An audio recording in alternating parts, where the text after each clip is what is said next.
सलाम दोस्तों। आज से पहले आपने ऐसा कभी नहीं सुना होगा कि किसी मुल्क की गवर्नमेंट ने किसी फ्रॉड को लीगल करार दे दिया हो। जी हाँ, आपने बिल्कुल सही सुना। मैंने कहा एक ऐसा स्कैम जिसको उस मुल्क की गवर्नमेंट ने भी लीगल मान लिया। हम बात कर रहे हैं स्कैम 2003 अब्दुल करीम तेलगी की। वैसे तो दुनिया में बहुत से स्कैम हो चुके हैं, यानी शेयर मार्केट का स्कैम, प्रॉपर्टी का स्कैम, कॉर्पोरेट सेक्टर का स्कैम, लेकिन ये स्कैम कुछ अलग ही लेवल का था, जिसे अंजाम दिया रेलवे स्टेशन पर फ्रूट बेचने वाले एक लड़के ने। स्कैम कितने का हुआ ये आज तक कोई भी क्लियर नहीं कर पाया। कुछ वेबसाइट्स के मुताबिक ये स्कैम 10,000 करोड़ का हुआ, कुछ वेबसाइट्स के मुताबिक ये स्कैम, हम इस स्कैम का एग्जैक्ट फिगर तो नहीं जानते, लेकिन ये जानते हैं कि ये रकम बहुत बड़ी थी, कि ये उस वक्त का सबसे बड़ा फाइनेंशियल स्कैम था। आखिर ये फाइनेंशियल स्कैम किस तरह से हुआ, किसने किया, सरकार को इसकी भनक कैसे लगी और ये फाइनेंशियल स्कैम आखिर क्या था, ये सभी चीज़ें हम आज की वीडियो में डिस्क्लोज करेंगे। तो इन सभी चीज़ों को गहराई से समझने की कोशिश करते हैं आज की इस वीडियो में। He looted rupees 30,000 crore from the Indian government. Stamp paper घोटाले के मुख्य आरोपी Abdul Karim Telgi When Abdul Karim Telgi had written to the sessions judge questioning the delays in his trial.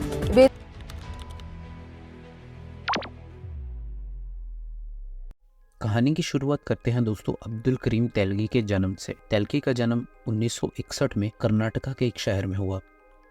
Abdul Karim Telgi के वालिद रेलवे स्टेशन पर काम किया करते थे और जब तक वो जिंदा थे तब तक उनकी फाइनेंशियल कंडीशन काफ़ी स्टेबल थी। अब्दुल करीम तेलगी के वालिद की मौत के बाद उनकी फाइनेंशियल कंडीशन धीरे धीरे ख़राब होती गई और उनको खाने के लाले पड़ गए।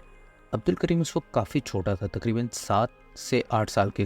फाइनेंशियल कंडीशन बहुत ज़्यादा ख़राब होने की वजह से अब्दुल करीम को और उसके 2 भाइयों को रेलवे स्टेशन पर फ्रूट बेचने पड़ गए।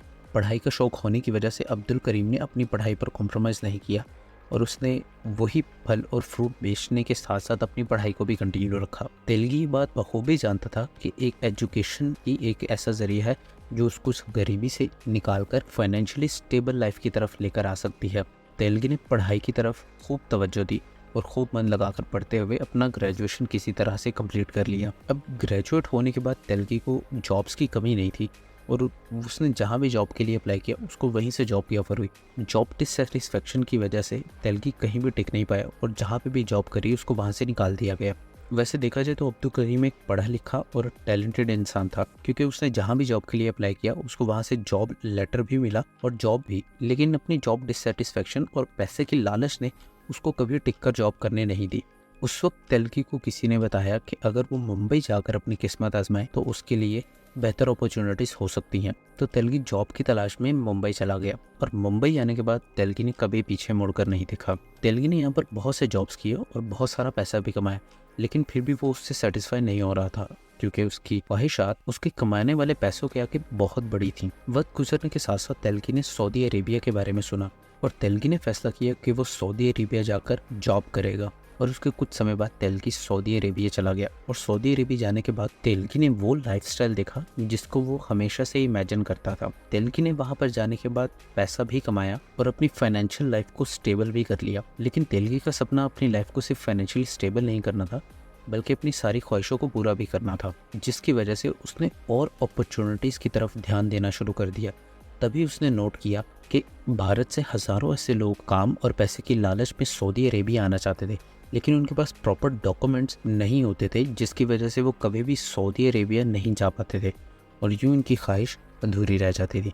तेलगी ने इसको अपने लिए एक बहुत ही बड़ी अपॉर्चुनिटी के तौर पर देखा और उसने इस पर काम करना शुरू किया। उस वक्त तेलगी ने वापस मुंबई आकर एक ट्रैवल एजेंसी ओपन की। अब तेलगी शुरू से ही स्मार्ट और एजुकेटेड पर्सन था, जिसकी वजह से ये सभी चीज़ों को मैनेज करते हुए उसको बहुत ज़्यादा दिक्कत नहीं हुई, जिसकी वजह से तेलगी ने सिर्फ उन्हीं लोगों को टारगेट किया जिनके पास सऊदी अरेबिया जाने के लिए ना तो प्रॉपर डॉक्यूमेंट्स थे और ना ही फाइनेंशियली वो इतने ज़्यादा स्टेबल थे। उस वक्त तेलगी उन लोगों को प्रॉपर डॉक्यूमेंट्स बनाकर दिया करता था, लेकिन वो सारे के सारे डॉक्यूमेंट्स फेक होते थे, जिनमें वीज़ा, पासपोर्ट, इमिग्रेशन, ये सारे का सारा काम इतना बारीकी से किया जाता था कि कोई भी इंसान कभी इमिग्रेशन में पकड़ा ही नहीं गया। लेकिन दोस्तों, चोर कितना ही शातिर क्यों ना हो, वो कभी ना कभी कोई ना कोई एक ऐसा सुराग ज़रूर छोड़ जाता है जिससे पुलिस को उसकी भनक लग जाती है। ऐसा ही दोस्तों तेलगी के साथ भी हुआ। साल 1991 में पुलिस को तेलगी के इस सारे कांड का पता चल गया और पुलिस ने तेलगी को गिरफ्तार कर लिया। अब होता क्या है कि गिरफ्तार होने के बाद लोगों की ज़िंदगियां ख़त्म हो जाती हैं, लेकिन तेलगी के साथ इसका बिल्कुल उलट हुआ और तेलगी की ज़िंदगी बिल्कुल ही बदल गई।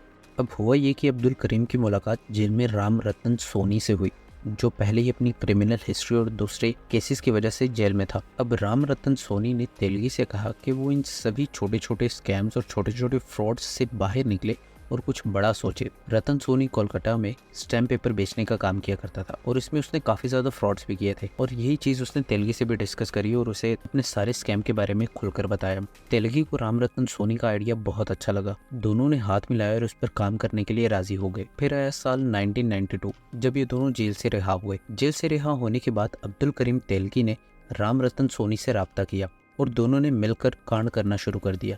कुछ समय एक साथ काम करने के बाद दोनों के बीच में मनमुटाव बढ़ने लगे और यूं उन्होंने एक दूसरे से अलहदगी का फैसला कर लिया। अब अब्दुल करीम तेलगी इस सारे फ्रॉड को अच्छे से समझ चुका था और वो इसमें रुकना नहीं चाहता था, बल्कि और आगे बढ़ना चाहता था, क्योंकि ये धंधा मानो उसके लिए किसी अलादीन के चिराग से कम नहीं था। वीडियो में दोस्तों आगे बढ़ने से पहले हमें जानना होगा कि स्टैम्प पेपर क्या है।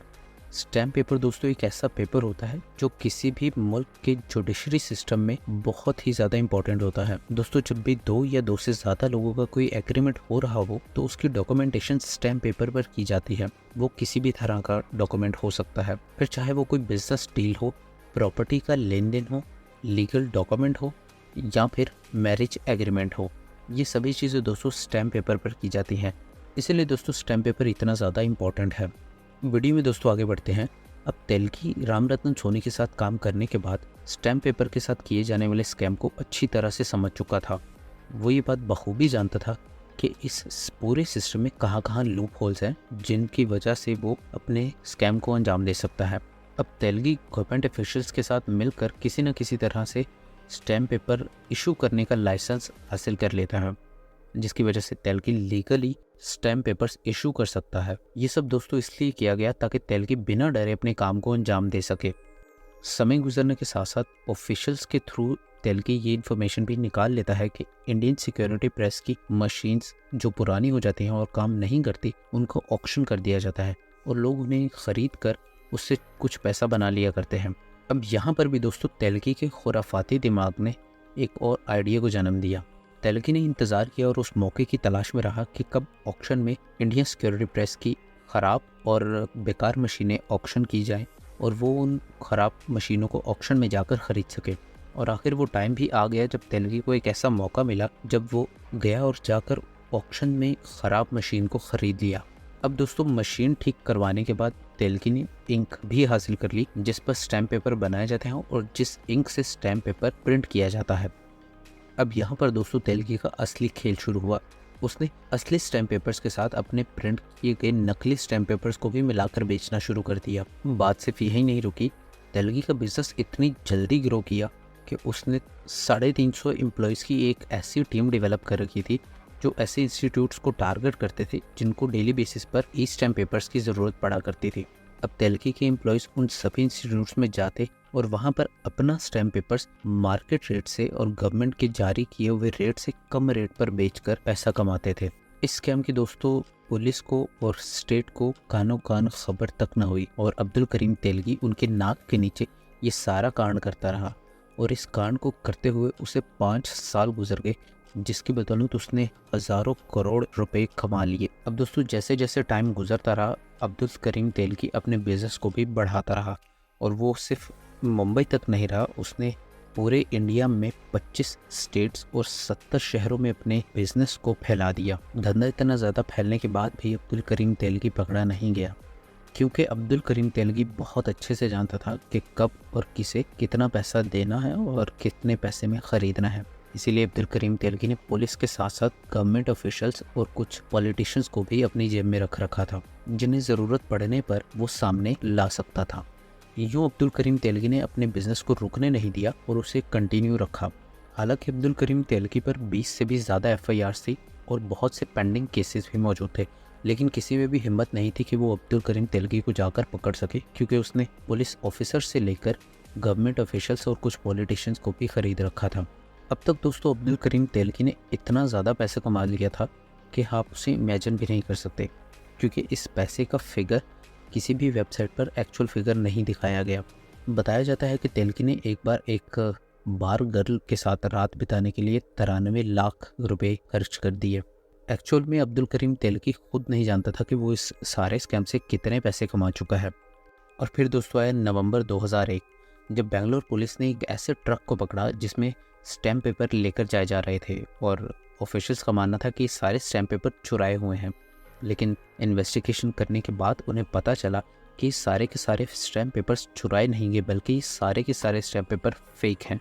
ये पता चलने के बाद दोस्तों कि सारे के सारे स्टैम्प पेपर्स फेक है, पुलिस और ऑफिशियल्स के पैरों तले ज़मीन खिसक गई। तब बेंगलोर पुलिस ने इस मामले पर इन्वेस्टिगेशन शुरू कर दी। जैसे जैसे पुलिस इन्वेस्टिगेशन में आगे बढ़ती गई तो उन्हें ये मालूम चलता गया कि इस सारे कांड का मास्टरमाइंड कौन है, और जल्दी ही पुलिस को पता चल गया कि अब्दुल करीम तेलगी ही इस सारे स्कैम का मास्टरमाइंड है। पर दोस्तों जैसे ही पुलिस तेलगी को पकड़ने के लिए गई, तेलगी वहाँ से फरार हो गया। लेकिन कुछ ही समय बाद दोस्तों टिप मिलने के साथ ही अब्दुल करीम तेलगी अजमेर शरीफ से गिरफ्तार कर लिया गया। इस पूरे केस पर इन्वेस्टिगेशन करने के लिए दोस्तों न सिर्फ बेंगलोर पुलिस बल्कि एक स्पेशल यूनिट भी असाइन किया जाता है। स्पेशल इन्वेस्टिगेशन टीम जब अब्दुल करीम तेलगी का नार्को टेस्ट करवाती है तो ने अपने सारे सपोर्टर्स का नाम उगल दिया, जिसमें अब्दुल करीम तेलगी ना सिर्फ उन police officers, government officials, politicians, यहाँ तक के बॉलीवुड एक्टर्स का भी नाम लेता है। केस की पॉपुलैरिटी बढ़ने के साथ साथ दोस्तों गवर्नमेंट ऑफिशियल्स इस केस को सीबीआई को सौंप देते हैं। सीबीआई के पास जाने के बाद ये केस और भी ज़्यादा पेचीदा हो जाता है। अब्दुल करीम तेलगी की 36 से भी ज़्यादा प्रॉपर्टीज़ को इंडिया में लोकेट किया जाता है। इसके अलावा दोस्तों अब्दुल करीम तेलगी के नाम पर 100 से भी ज़्यादा अकाउंट्स मौजूद थे, जिनमें हर एक अकाउंट में करोड़ों रुपए मौजूद थे। इन्वेस्टिगेशन में दोस्तों हर पर्दा हटने के बाद तेलगी की और सच्चाइयाँ खुलकर सामने आती गईं और फाइनली 2006 में तेलगी को सज़ा सुना दी गई। अब्दुल करीम तेलगी को दोस्तों 30 साल की जेल काटनी पड़ी और साथ ही साथ उसको 202 करोड़ रुपए की पेनल्टी भी पे करनी पड़ी। 202 करोड़ रुपए दोस्तों मूंग के दाने के बराबर है, क्योंकि जितना अब्दुल करीम तेलगी ने स्कैम के जरिए पैसा कमा लिया था उसके मुकाबले में ये कुछ भी नहीं था। दोस्तों अब्दुल करीम तेलगी अपनी सज़ा पूरी नहीं कर पाया और 11 साल बाद बेंगलोर की जेल में अब्दुल करीम तेलगी की मौत हो गई। अब्दुल करीम तेलगी की मौत काफ़ी मिस्टीरियस मौत थी। अब्दुल करीम तेलगी के वकील के मुताबिक इसके पीछे पुलिस का हाथ है, लेकिन पुलिस का कहना है कि अब्दुल करीम तेलगी की मौत मेनिंजाइटिस और दूसरे ऑर्गन फेलियर की वजह से हुई, जबकि तेलगी के वकील का क्लेम है कि इसके पीछे पुलिस का हाथ है। तेलगी की मौत के बाद तेलगी की वाइफ ने भी इस पर काफ़ी ज़्यादा सवाल उठाए, लेकिन उन सभी सवालों को अनसुना कर दिया गया। अब तेलगी की मौत के पीछे पुलिस का हाथ क्यों माना जाता है? पुलिस का हाथ इसलिए माना जाता है क्योंकि इस 10,000 करोड़ के स्कैम में सिर्फ तेलगी शामिल नहीं था। मास्टरमाइंड होने के साथ साथ तेलगी ने ऐसे गवर्नमेंट ऑफिशियल्स को अपने साथ मिलाया था जिसकी वजह से इस स्कैम को परफॉर्म करना, एग्जीक्यूट करना उसके लिए बेहद आसान था। और उन सभी नामों में कुछ ऐसे नाम भी शामिल थे जो उस वक्त की सरकार चला रहे थे। इसी के साथ साथ दोस्तों काफ़ी चीज़ें ऐसी भी थी जिन चीज़ों से कभी पर्दा उठ ही नहीं पाया, जैसे अब्दुल करीम तेलगी कहाँ ये सारे स्टैम्प पेपर प्रिंट करता था और कैसे डिस्ट्रीब्यूट करता था, ये आज तक पुलिस को नहीं पता चल पाया। या एक पहलू ये भी हो सकता है कि पुलिस इन सब बातों को जानती हो लेकिन पब्लिकली डिस्क्लोज नहीं किया गया हो। और अब सवाल आता है कि सारा स्कैम लीगल कैसे हुआ। अब दोस्तों साल 1992 से लेकर 2001 तक अब्दुल करीम तेलगी ने 25 स्टेट्स और 70 से ज़्यादा शहरों में स्टैम्प पेपर बेचे थे, जिन पर ना जाने कितने एग्रीमेंट हो चुके थे। अब अगर सरकार बेचे गए स्टैम्प पेपर्स को फेक करार देती है तो इस पर हुए गए सारे एग्रीमेंट्स भी फेक माने जाते हैं, जिनकी कोर्ट और जुडिशरी में कोई भी हैसियत नहीं। अब इन 9 सालों में हुए गए सारे लीगल एग्रीमेंट्स, यहाँ तक के मैरिजेस भी सभी इल्लीगल करार दी जा सकती हैं, जिसकी वजह से मुल्क में काफ़ी ज़्यादा हंगामे हो सकते हैं। इन सभी हंगामों से बचने के लिए कोर्ट को एक ठोस फैसला लेना पड़ता है और सरकार इस सारे स्कैम को लीगल बना देती है। उम्मीद है दोस्तों हमेशा की तरह आपको हमारी वीडियो इन्फॉर्मेटिव लगी। अगर आपको हमारी वीडियो इन्फॉर्मेटिव लगी तो हमें कमेंट्स बॉक्स में ज़रूर बताइए। वीडियो को लाइक, सब्सक्राइब और शेयर कीजिए। खुश रहें, आबाद रहें।